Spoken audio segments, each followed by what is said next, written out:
What you're about to watch is a segment edited from one of our 4-hour board certification courses.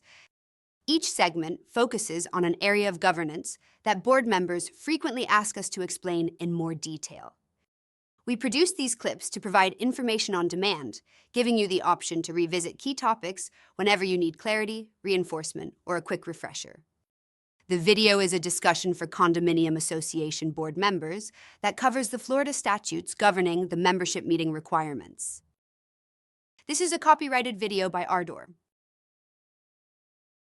All right, so we've discussed board meetings, now membership meetings. So there's your statutory references. Membership meetings are typically related to the owners having to vote or discuss some change in the community. If you wanted to change the color, a substantial change in the look of the community. It could be voting on those material alterations like that. It could also be voting to change any of the documents. If some of your documents have something in it that you'd like to change, for instance, the quorum requirements might be high and you're just unable to get those type of quorums. Whatever it might be, there are several contextual changes to the documents that would require owner meetings for an owner vote. So you always have an annual meeting, at least once a year, for the election of directors and at that point delivering general updates. You can have special membership meetings related to, as we mentioned, amendments, budget overrides, special assessments, material alterations, recalls, and a transition meeting. That's when the developer is turning over control of the community to the association. Notice periods for membership meetings, they vary. For a normal membership meeting, it's just a 14-day requirement. Has to be mailed, hand-delivered, or electronically transmitted for those who've opted in. Has to be conspicuously posted. Has to be on the website 14 days in advance. Must include the information related to the time, date, location, and the detailed agenda.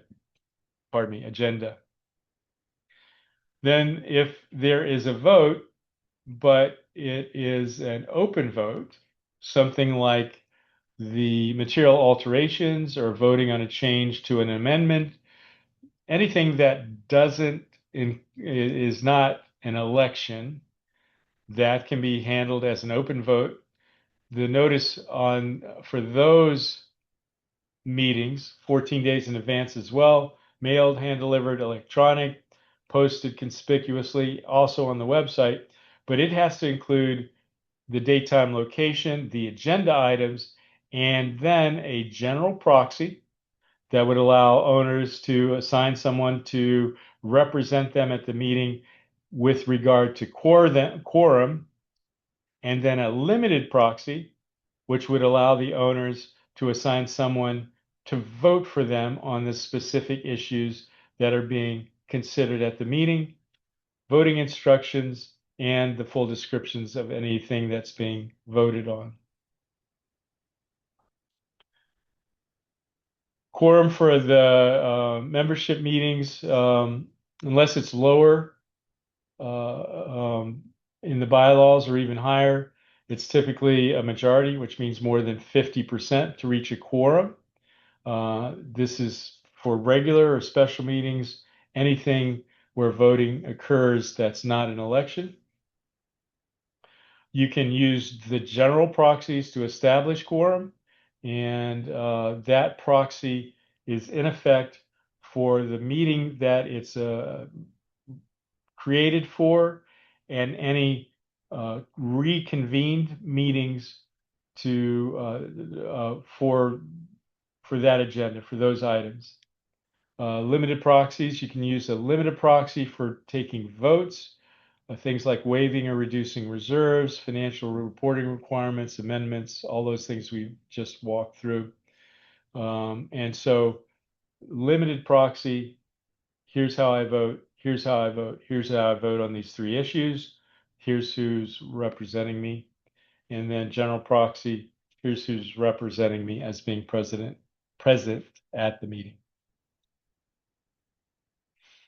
If there is an election, there are a couple of things. First of all, to hold an election doesn't require a normal quorum.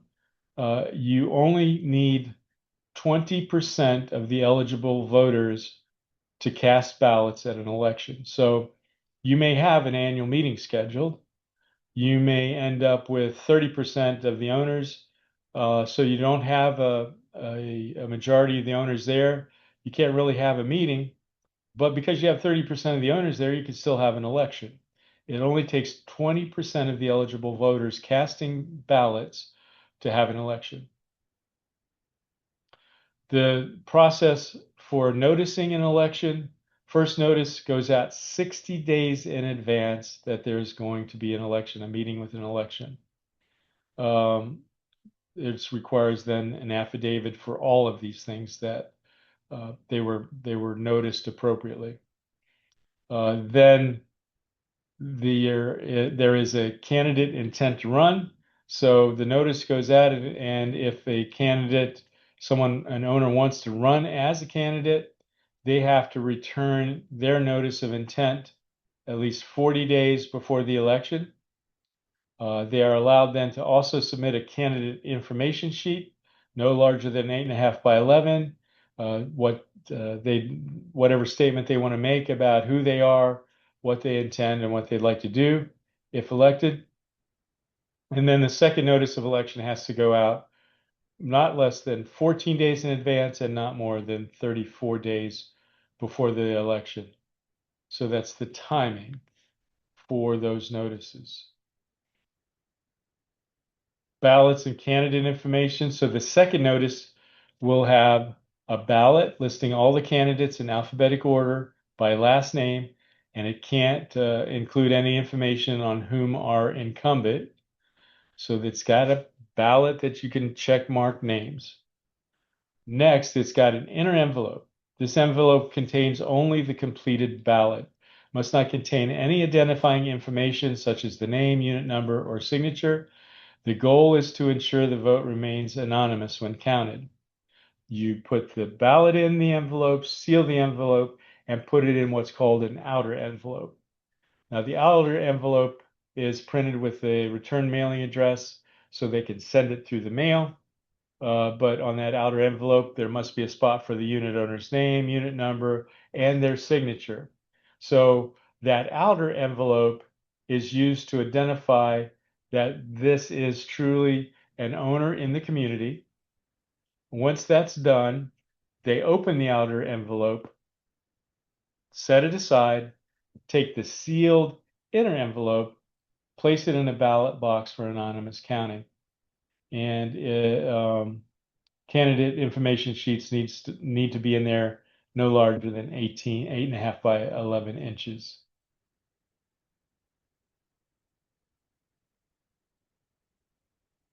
Meeting minutes for a membership meeting, clearly the same things. Identify the meeting, the call to order, the proof of notice, how quorum was established, approval of the meeting minutes of previous meetings, election results, if that's applicable, voting results as applicable, member comments or open forum. That must be part of a membership meeting. It's their meeting, adjournment, and signature and date.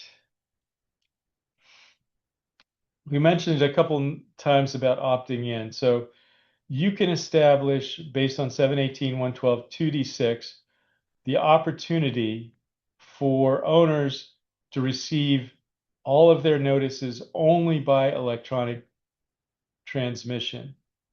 It's helpful because it saves mailing costs for the association, and it's helpful because if you are living overseas or you have, living at some distance from the community or just the mail in general, when you think about 14-day notices, even if they're mailed on time locally, sometimes you don't get things within 14 days, and it doesn't give you enough time. So as a good policy, generally we recommend every notice is sent out electronically to everybody as a backup, but you can also have owners opt in or decide only to receive things electronically. To do that, the board has to adopt a resolution and a policy to do that at an appropriately noticed meeting. This is a rule change, so it's a 14-day meeting. The owners have to provide consent in writing to opt in, and that should be part of that resolution, how that happens. And then they have to provide uh, opt out of receiving electronic. They also have to do that in writing. So most all of the correspondence from the board to the owners can fall under this opt-in electronic only type of receipt. Next, electronic voting. Now, earlier there was a reference to 718-128, and we're going to spend some time talking about that. First of all, 718-128 on 1 through 6 is the description of how electronic voting can mirror the requirements for that physical voting, the fact that it can remain anonymous, the fact that there has to be, some provision for auditing, having a understanding whom is voting and that they are appropriate to be voting and so forth. So 718.128 provides those instructions, things like they have to be able to opt into electronic voting and they can opt out of it,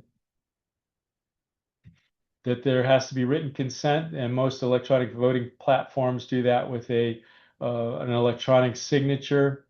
The technical requirements for electronic voting systems, and that includes that ability to maintain the anonymity of the vote,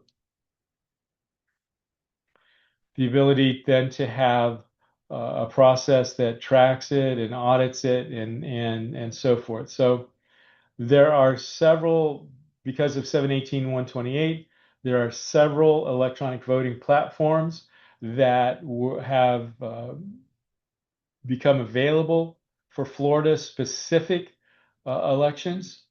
And here's a list of them: Host, Election Buddy, Simply Voting, Vote HOA Now, Get Quorum. As I produced this material, those were the ones that appeared to qualify for Florida voting. Now, HB 913 created a new caveat. As a condominium association, if you don't go through this process and adopt one of these third-party election providers that provides for the anonymity of the vote and all of the auditing and all of those things, HB 913 says you have to do something else to provide electronic voting. So you can't any longer say there's no electronic voting. So either you go through the process to adopt an electronic voting platform that's consistent with the requirements of the statute, or now the statute says you have to do something else.